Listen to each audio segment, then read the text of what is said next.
Hello and welcome to this weekend's special episode, The Fashion Edit. I'm Chetty Narula, and the focus this time around is all the action from the Paris Haute Couture Week 2023. The world of lifestyle and fashion is indeed buzzing. Let's first start off with the top headlines.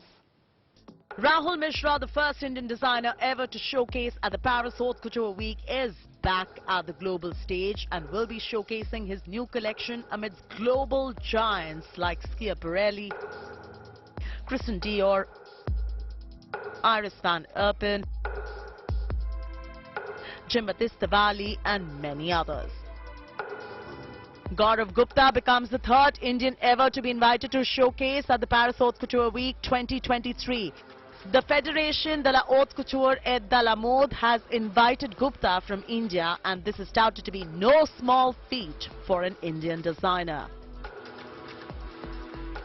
Vaishali Shadangule, who has been the first woman from India ever to have showcased at the Paris Haute Couture Week, is back this year with an off-calendar showcase.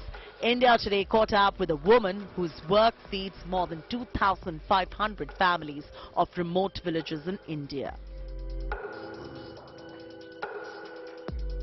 The Fashion Design Council of India unveils the curtain on FDCI India Men's Weekend in Goa with 11 top designers, a testimony to how men's fashion is gaining prominence and is changing slowly in India. Dhruv Kapoor becomes the first Indian to mount a menswear showcase at the Milan Fashion Week 2023.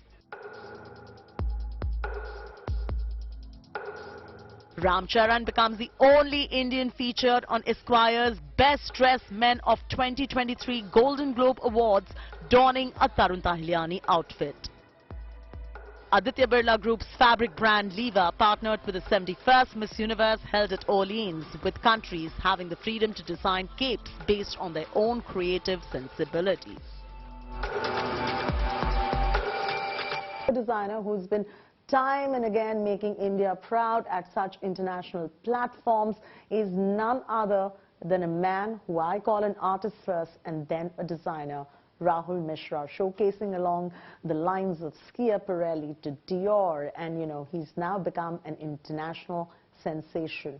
Here is what we can expect from Rahul Mishra, the Paris Haute Couture Week 2023.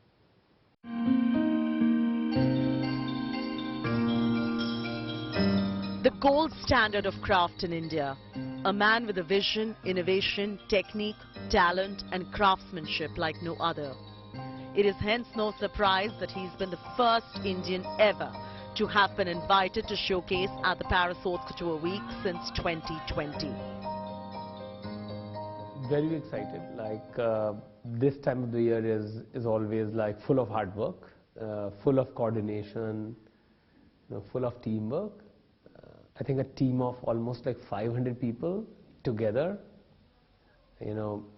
put together a dream, a target, and work together for months, on a collection, which may take 5 to 7 minutes to showcase. So it is almost I must say, the journey is very, very exciting so far, and the final destination is always fun. So can't complain. Very happy. International runways, shows in Milan, Paris and the top fashion capitals of the world. His work has fetched some serious global acclaim. Touted to be the crown jewel of craftsmanship in India, his work is sustainable and feeds families of artisans in villages in India. True to his roots, he is humble, and that reflects in his design sensibility, which is soft and always inspired by nature. This time at the Paris Haute Couture Week 2023, his collection is inspired by cosmos and the ancient Vedas of India. The idea of cosmos comes from this beautiful quote, a Sanskrit quote from Puranas, which says, Yat pinde tad brahmande. It means you are a microcosmic yourself of the macrocosmos. And cosmos also has got a very beautiful spiritual dimension. And then spirituality is, India is in a way spiritual leader of the world. So how do we showcase that? And then nevertheless there's an Indian craftsmanship. There's like beautiful embroidery, beautiful, handwork, which is completely Indian. He's a sensitive person, right from the environment to people to Couturiers of India. That sensitivity, married with design excellence, makes him one of the most sought-after couturiers in the country today. His journey is inspirational. I was born in a small village called Malhausi, which is 80 kilometers away from Kanpur, and the situation of family was such that I stayed in village for more than 10 years of my life. First 10 years I spent in village only, and it was the most beautiful time. I really feel I would spend a lot of time being a extra curious young boy, amongst nature, climbing trees, seeing life in full bloom, so that was really beautiful time. I also did my graduation in physics, chemistry, mathematics, and then NID happened, and at NID I was there for 2.5 years of course. I spent 6 years on the campus. This from 3 Idiots, the character Funsuk Wangdu says, like Rencho says, Gyan har jagah bat raha hai, kahin jaake baith jao. I would probably be in all the classes at an ID. When I kept showcasing at Paris Ready to Wear till 2019, and the body of work was increasing every season, so it was very natural for us to progress to haute couture, and I applied for that. There was a lot of like media voice which also pushed me to be in haute couture. It was never planned like that. Whenever I read reviews about my collection by Suzy Menkes or WWD, that is where it struck me, I can do haute couture, when they all feel that I can do that. Fashion is not just about runways and models and utspa. The work he does supports the artisanal communities, Indian textiles, encourages self-reliance in the remote villages spread across the country, promoting reverse migration. From a very small village near Kanpur to the inner sanctum of Paris Haute Couture Week, he is now truly in the league of Schiaparelli, Dior, Chanel and many other big brands. An artist first, a designer later. In New Delhi, with Vaishali Harbar, Chaiti Narula for India Today. We're talking about the third Indian to have been accepted at the Paris Haute Couture Week, and he's none other than Gaurav Gupta, going on there to make India proud. And here is the story of how Gaurav Gupta came to be so internationally acclaimed and now having the badge of honor to display his work at the Paris Haute Couture Week. What is he going to be displaying? What are the works that he's working around? We'll tell you all about it in this special story.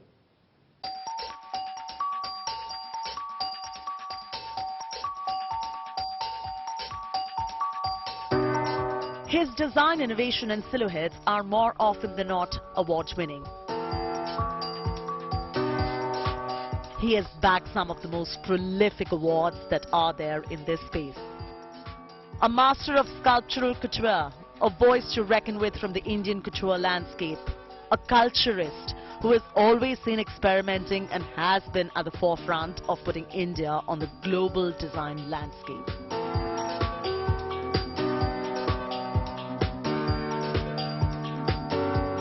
He is now the latest entrant and only the third Indian to have been accepted in the snobbish and the much coveted Paris Haute Couture Week calendar, and will present a showcase this year as a guest. Meet Gaurav Gupta, an Indian master couturier. He founded his own eponymous label in the year 2005. The Fédération de la Haute Couture et de la Mode has invited Gaurav, and it is no small feat for an Indian designer. The institution has previously recognized and invited Indian stalwarts like Vaishali, Shadangule and Rahul Mishra. Gaurav Gupta, who's popularly known as GG, now joins the Hall of Fame this year. I've always had a very couture mind, and I've been a very conceptual mind since the beginning. And being at Paris Couture Week is one of the highest honors one can get in fashion in the world. And I am really proud of my team, and I'm very chuffed about the fact that we are invited to showcase by the Federation as a guest member. At the same time, yes, it was always on the cards. It's almost like one of my major dreams coming true. With his craftsmanship, Gaurav Gupta was able to get on the international map and even get recognized for his art meets design sensibility. And hence it is no surprise that Gigi, as he's popularly known, has styled Megan Thee Stallion, Bibi Rexa, Bing Bing Fan, and designed outfits for Oscar and Emmy Awards red carpet for the likes of Jennifer Hudson to Aishwarya Rai Bachchan and Maluma. Lizzo, Cardi B have also donned Gaurav Gupta outfits for many evenings. We've had a fantastic year. I think in the history of fashion of India or the world, it hasn't happened that an Indian brand has had almost like 50 red carpet moments globally, which we did in 2022. And from being the best dressed at Oscars, best dresses Emmys, Latin billboards, Latin Grammys, Tonys, Time 100, and many red carpet moments throughout the year. It was always in the plan, but it kind of has sped up a lot more because of that. And I think obviously that, and with this Paris Couture Week coming along, the brand is going towards a completely new global chapter right now. So what does he have up his sleeve for the Paris Haute Couture Week 2023? Very truthful to the brand, very much to the DNA of the brand, our sculptural, fantasy, biomorphic garments. And I wanted to have an element of Indianness to it as well. So you will see some surprise of Indianness. I want to present what the brand is all about, our craftsmanship, our artisanal facts in our couture, the detailing that we have already. So I want to kind of set a base as a tone, because this is not the only time we'll be showcasing there. This is the beginning of many years to come. With very little to complain about and even more to rejoice in 2022, this year is going to be momentous for Gaurav and fashion overall in India. I think I just hope 2023 is as amazing as 2022 was, or even bigger. So that means that I have to work a lot harder. We all have to work a lot harder. And with Paris Couture Week happening in January itself, it's already on to a great start. Gaurav Gupta is all geared to make India proud, and his collection Unraveled show will be under some serious scanner. In New Delhi with Vaishali Cheti Narula for India Today. She's not officially a part of the Paris Haute Couture Week 2023 calendar, but she was the first woman ever from India to have made the country proud and showcase her stupendous line of work at the Paris Haute Couture Week 2022. And she is going to be showcasing her work off calendar, and we're going to see a lot more coming in from a designer who has had one of the most interesting backstories. I'm wearing one of her designs as well. Let's take a look at Vaishali Shadangule, her journey, and what to expect from her.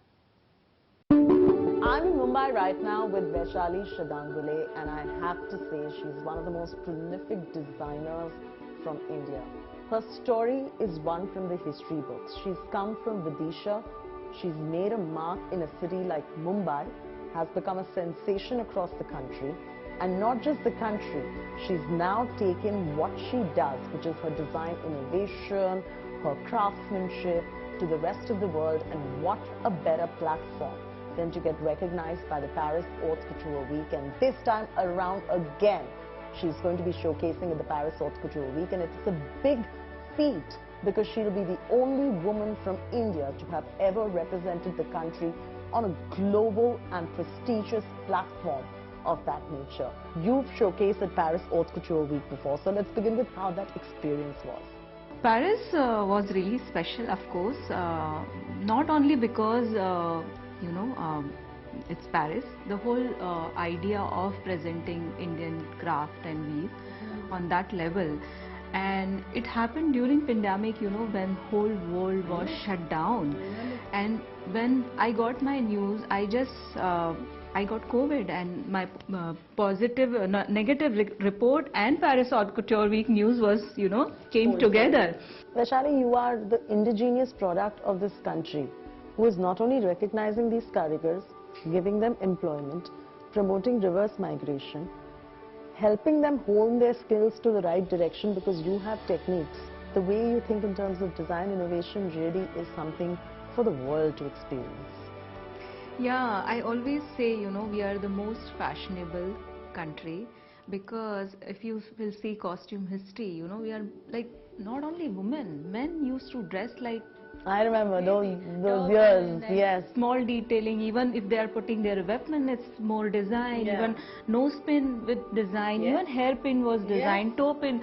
So design was everywhere, fashion was everywhere, just, you know, it was our routine. So we never felt like, oh, this is fashion. No, the Maharajas of India from the, you know, yesteryears and the way they used to dress up, I mean, they had this. It's in our DNA as Indians, I think. How many brands today can stand up and say, number one, we're completely sustainable. Number two, we're actually giving employment to so many women who are coming from that category, from those villages, and giving them an opportunity to actually sustain in their villages and not like come rushing down to metropolitan cities. And what do they do when they come here when they don't have an education, end up doing odd jobs? But look at what they're creating now. So it's all thanks to designers like you. We were tying 10,000 threads on the loom, and it was really emotional for me. I was like, literally, he's not trained, like he hasn't done any math, science, geometry, anything. Nothing. How can he, you know, put everything so perfectly? And that was, okay, one weave we have in one village, then how many villages we have and how many weaves we have. And literally I started traveling randomly. I found one weave in Gupta in Karnataka. It took me 2 days to reach by road because I don't follow any conventional way to go, you know. Someone said, okay, go to Kolhapur, Solapur, Pune, Bagalkot, and that's how I've reached to Karnataka in that small village. In 2012, it was not on the map. And I found that beautiful weave. So it became like a, you know, passion more than business or anything. I've started 20 years ago. I was not aware about sustainability because again, the Vidisha is the background. I never thought about 20 years ago that buzz was not there. But because I'm coming from very small place, I have learned in my house not to throw things, how to redesign things, how to repurpose. Like mom's sari, if it's new, she will wear it outside. If thoda sa fat gaya, she will wear it, you know, home. And then, okay, after that what? Or maybe probably frock, just make a dress or a curtain or anything out of it. Or last will be the cleaning fabric, you know.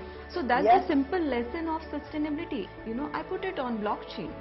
So you can trace my garments from where I'm taking my yarn, from where like I'm weaving my fabric, how we are making. Everything is there on the blockchain. When you are starting with one family, you have to keep giving them work. It's not like, okay, I have worked with Chanderi, I'm done. And then jump on other. No, because you are giving them hope. You know. And employment. And the financial wherewithal to sustain as well, so they don't have to come to cities to do this. Well, here's hoping to a fabulous 2023 to you. And thank you for all that you do for the community. And I have to say, designers are not just designers. They don't just make clothes. And they just don't tell you trends and fashions. They also are big change makers in terms of the employment that they end up providing, promote reverse migration, focus on sustainability, and make strong dialogues and social commentary through the works that they create because they're like artists. And that's something that I take away from Vaishali when I see her collections as well. And I wish you all the very, very best for the Paris Haute Couture Week this year. Thank you so much. From Paris, let us fly you back to India, and the Fashion Design Council of India, in a one-of-its-kind venture, had a curtain raiser of men designers, and this happened in Goa. My colleague Vaishali has all the details. Here's a look. Frankly, the truth is men want to be the peacocks, and our 2023 show proved that many of them were like that.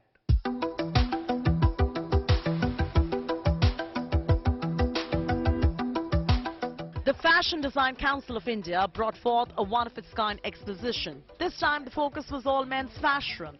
Indian men are getting globally discerning and also fashionable, and this was a true testimony to that cultural shift that is being witnessed in India.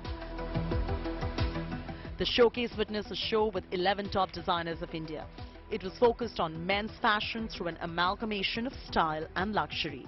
I'm so happy that 2023 started with 11 of our best menswear designers who took part in this. And if you saw, we didn't give one theme. The theme was whatever you feel men should wear. So whether if you decided that a jeans looks the best with bare-bodied men and lots of beads, so be it. If you wanted them to wear achkans and chudidars, that's your problem. If you wanted men to turn up in colors like magenta pink and shocking green and parrot green and yellow, it's up to you. So if you wanted them to be dressed as sports people, for example, to wear shorts, to wear hoodies, it's your call. If some people wanted them to wear patchwork, their call again. So I feel each of my 11 designers experimented in the best way they could. Sailing in vogue, quite literally. Men's fashion is now getting experimental, and Indian men are sure pushing boundaries of expression with much oomph and creativity. Not only for 2023, but men have wanted to experiment all their life. But somehow there are inhibitions. Society made certain rules that men can wear only black or greys. They have to be, corporate dressing should be one way. But I think the COVID times changed everything. As you saw, whether it was women or for men, people did exactly what they wanted. They wore however they felt like, whatever made them comfortable. Sun, sea, sunset, and a golden hour of men's fashion in India. These men, which is the designers and the models, showed us how creative expression is at the core of men's fashion now. Why should women have all the fun anyway? 2023 couldn't have a better start, as FDCI has set the tone for the year. It's high time that men should start experimenting with their outfits of the day. After all, why women should have all the fun? Rohit Bals Alexander, bright-colored embroidered denims and men wearing jewelry braced the runway. Men wearing differently draped dupattas in Abhishek Gupta Banaras showcase gave us some serious dupatta goals for men. Abraham and Thakur's signature black and white monochrome looks for the uninitiated and many such standouts set the tone for 2023 men's fashion in India. The young guy today doesn't think of any break. They're already breaking all the rules, and we are so happy about that. Because when you break the rules, it gives the menswear designers more opportunity to experiment, and that's what they've done. Sustainability is the order of the day anyway. Arjun Khanna's handmade recycled, upcycled bags, all made from waste denim and canvas, set the tone on that front. Ashish Soni, interestingly, persuaded with simple pantsuits with a slight twist. J.J. Valaya stood true to his opulent ways. Manu Viraj Khosla had denim, leather and embroidery all coming together. And that is the fun that was amiss all this while from men's fashion in India. Vogue fashion is not too far behind with Rajesh Pratap Singh's woven stainless steel silk blend gender fluid collection. Fringe jackets paired with silver jewelry and glares from Rohit Gandhi, Rahul Khanna and Shantanu and Nikhil's work with urban youthful vibe with a retro twist added the right mix of looks that set the tone for the year to come. And finally, Varun Bal made a social statement, breaking the conventions of masculinity with his collection that challenged gender stereotypes. With Vaishali Kaharwar, Lifestyle Bureau, India Today. Well, showcasing internationally, especially at an event like Paris Haute Couture Week, is not an easy task. It's not for the faint-hearted. It requires a lot of craftsmanship. It requires a lot of skill. It requires you to be different from the rest of the pack, to be even accepted into the calendar. And 3 of our Indians have really made a mark, making the country proud. I hope you enjoyed this show. That's it from me, Chaiti Narula, on this weekend's episode of The Fashion Edit. And as always, my producer, Vaishnavi Kaharwar, and I are signing off this time around. We'll continue getting you all the latest news from the world of lifestyle and fashion. Keep watching India Today.